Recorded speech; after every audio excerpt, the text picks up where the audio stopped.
get myself where I need to be mentally. And the reason it's so important is actually twofold. First of all, why do we train? We don't train because we want a result in the mirror. We train because we want to cultivate the good cheer and vitality necessary to show up for the people around us and become better people. If your training is having the opposite effect, if your training is leaving you dejected and moping, something's going badly wrong. So it's a betrayal of the practice to walk around in a low state after a disappointing workout. I won't say I've never done that, but it's really important to try and work yourself out of it.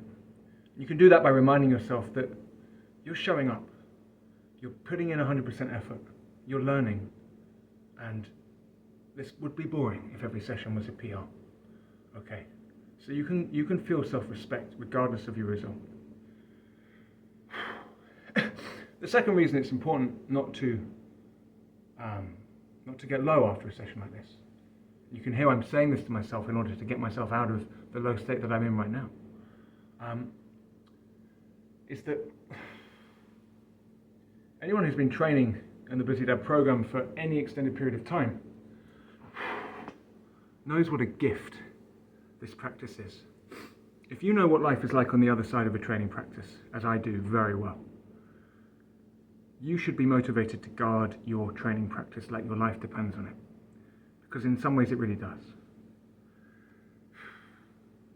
If you go into a new training week dejected, if your morale is low, you start getting afraid of your workouts, it's never long before you start discovering excuses not to train.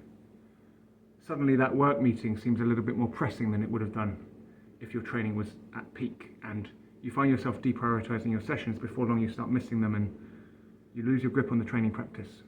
We never want that to happen, okay? So, if you had a great training session, I'm happy for you. If you had a bad training session, absorb the lessons. Feel self-respect because you showed up and you gave it your all. And move forward. Move forward for the people around you. Move forward for yourself. Okay, with that little speech complete, I feel ready to move forward. And I'm really looking forward to seeing all of you again next week. Take care, my friends.